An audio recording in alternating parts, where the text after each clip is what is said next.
ہر طرح کی نیکی کو انجام دینا چاہیے اور ہر طرح کے گناہ اور گناہ تک لے جانے والے امور سے بچنا چاہیے۔ نیکی خواہ جس درجے کی بھی ہو وہ نیکی ہے تو اس کو کرنے کی کوشش کریے، اور گناہ خواہ جس درجے کا بھی ہو اللہ رسول کو پسند نہیں ہے تو اس سے بچنے کی کوشش کرنی چاہیے۔ حضرت انس صحابی رسول ہیں، لوگوں سے کہا کرتے ہیں کہ بہت سارے اعمال ایسے ہیں جو تمہاری نظر میں کوئی اہمیت نہیں رکھتے اور تم ان کو بال کی طرح ہلکا جانتے ہو، حالانکہ ان اعمال کو ہم لوگ رسول اللہ صلی اللہ علیہ وسلم کے زمانے میں مہلکات میں سے شمار کرتے تھے۔ انس کہتے ہیں اپنے ساتھیوں سے، تابعین سے، اور جو ان کی خدمت میں ہے ان سے مخاطب کرتے ہوئے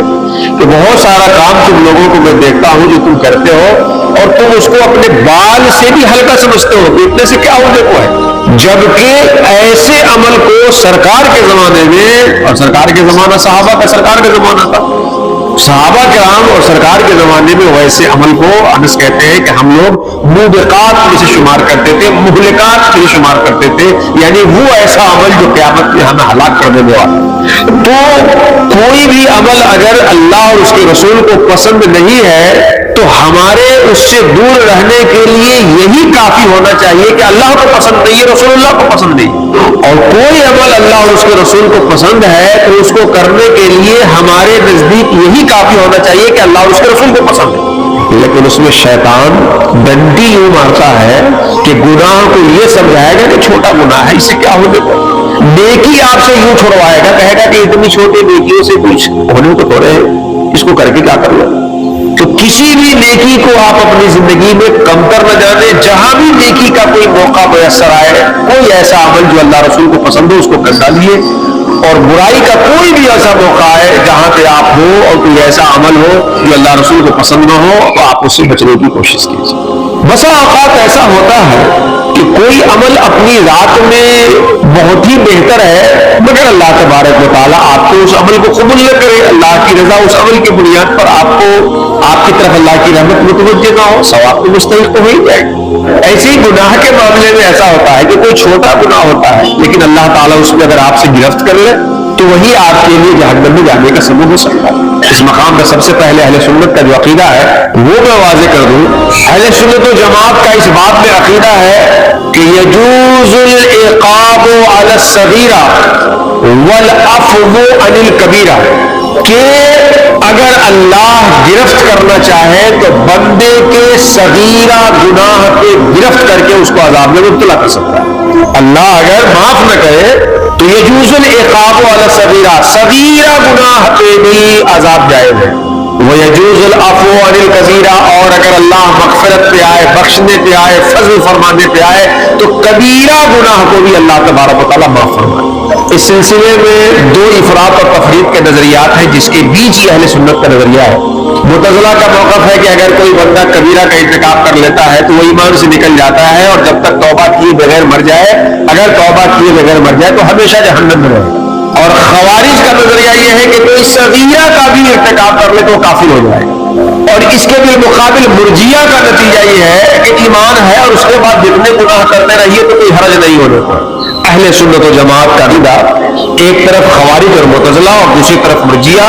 اور اس کے بیچ اہل سنت و جماعت کا عقیدہ ہے کہ اللہ معاف کرنا چاہے تو کبیرہ بھی بخش دے گا، اور پکڑنا چاہے، گرفت کرنا چاہے تو ہماری ہلاکت کے لیے صغیرہ گناہ بھی کافی۔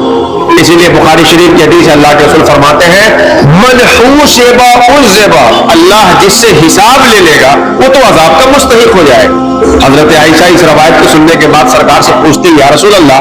کیا اللہ نے کچھ لوگوں کے بارے میں یہ نہیں کہا ہے کہ فسوف یحاسب حسابا یسیرا، کہ وہ کچھ لوگوں کا آسان حساب بھی لے گا؟ آپ کیسے کہہ رہے ہیں کہ جس کا بھی حساب ہوگا وہ عذاب میں مبتلا ہو جائے گا؟ تو سرکار نے فرمایا اے عائشہ، وہ حساب یسیر حساب نہیں ہے، وہ تو اعمال کو بندوں کے سامنے پیش کر دینا ہے، باقی اللہ جس سے مناقشہ کر لے، اعتراض کر لے، پوچھ ڈالے کہ میں نے جب منع کیا تھا تو تم نے کیا کیوں، تو پھر بندے سے کوئی جواب نہ بن پائے گا اور بندہ عذاب کا مستحق ہو جائے گا۔ تو آپ اپنی زندگی میں تمام گناہوں سے بچنے کی کوشش کریں، چاہے وہ چھوٹا گناہ ہو یا بڑا، اور آپ اپنی زندگی میں تمام نیکیوں کو انجام دیتے رہنے کی کوشش کریں، چاہے وہ آپ کی نظر میں چھوٹی نیکی لگتی ہو یا بہت عظیم نیکی لگتی ہو۔ فائد الفواد شریف میں حضرت سلطان جی محبوب الہی رحمۃ اللہ تعالیٰ علیہ نے اس کی بڑی مثال دی ہے, بڑی واضح مثال دی کہ کبھی ایسا ہو سکتا ہے کہ اللہ کی رحمت آپ کی جانب کسی چھوٹی نیکی سے متوجہ ہو جائے جو بڑی نیکی سے نہیں ہو رہی, اور یوں ہی ایسا بھی ہو سکتا ہے کہ اللہ تعالیٰ کا غضب کسی چھوٹے گناہ کی وجہ سے آپ کے اوپر نازل ہو جائے اگرچہ وہ بڑے گناہ کو معاف کر رہا. اس کی مثال میں سلطان جی کہتے ہیں کہ فرض کرو کہ بادشاہ تمہیں بلائے اور خزانے میں تالا مار دے اور 3-4 قسم کی چابی اپنے سامنے رکھ دے اور کہے کہ یہاں سے چابی اٹھا لو اور جا کے خزانہ کھول لو, اگر کھول لیتے ہو تو سارا خزانہ کا مال تمہارا ہو جائے گا, لیکن ایک بار چابی اٹھا کے جب جاؤ گے اور تالا دیکھ لو گے کہ کیسا لگا ہے, کون سی چابی ہوگی, تو آ کر ڈبل اٹھانے کی تم کو اجازت نہیں ہوگی. تالا نہیں دیکھا ہے کہ خزانے پہ کیسا تالا لگا ہے اور پھر دیکھ لینے کے بعد آ کر کے چابی بدلنے کی اجازت نہیں ہوگی. تو اب وہ شخص چھوٹی چابی لے کہ بڑی چابی لے کہ بیچ والی لے, تو عقل مند جو ہوگا وہ نہ چھوٹی لے گا نہ بڑی لے گا, کسی کو چھوڑے گا نہیں, وہ ساری چابیوں کو لے کر کے جائے گا. کہ عین ممکن ہے کہ خزانے پہ جو تالا لگا ہو وہ بڑی چابی سے کھلنے کے بجائے چھوٹی چابی سے کھلنے والا ہو, تو بڑی لے جا کر کے کیا کرے گا. اللہ کی رحمت کا جو خزانہ ہے وہ ہماری چھوٹی نیکی سے کھل جائے گا, اللہ کی رحمت ہماری طرف چھوٹی نیکی سے کھل جائے اور متوجہ ہو جائے کہ بڑی نیکی سے یہ ہمیں پتہ نہیں ہے, اس لیے ہم اپنی زندگی کے ہر موڑ پہ جو کام اللہ کو پسند ہو اس کو کرنے کی کوشش کریں گے, چھوٹی بڑی کی تمیز کرتے دور نہیں رہیں گے اس. اور ایسے ہی ہر وہ گناہ جو اللہ رسول کو ناپسند ہے, گناہ ہے تو ناپسند ہے, جو عمل اللہ رسول کو پسند نہیں ہے ان سارے اعمال سے بچنے کی کوشش کریں گے اگر اللہ اس کے رسول کے منع کرتا ہے اور ناپسند ہے. لیکن شیطان کرتا یہ ہے کہ نیکی کو چھوٹی دکھا کر کے آپ کو دور کر دے گا اور گناہ کو چھوٹا دکھا کر کے کرا دے گا. فَمَن يَعْمَلْ مِثْقَالَ ذَرَّةٍ خَيْرًا يَرَهُ وَمَن يَعْمَلْ مِثْقَالَ ذَرَّةٍ شَرًّا يَرَهُ. ذرہ برابر بھی نیکی کرنے والا اپنا نتیجہ پائے گا اور ذرہ برابر بھی برائی کرنے والا اپنا نتیجہ پائے گا. مولا کریم ہم سبھی لوگوں کو یہ دنیاوی زندگی اس طرح سے گزارنے کی توفیق عطا فرمائے کہ جس طرح سے گزار کر ہم اس کے محبوب بندوں میں شامل ہو سکیں, قیامت میں سرخروئی حاصل کر سکیں اور اللہ تبارک و تعالیٰ کے رضا اور اس کے محبوب بندوں کے مقام تک پہنچ سکیں.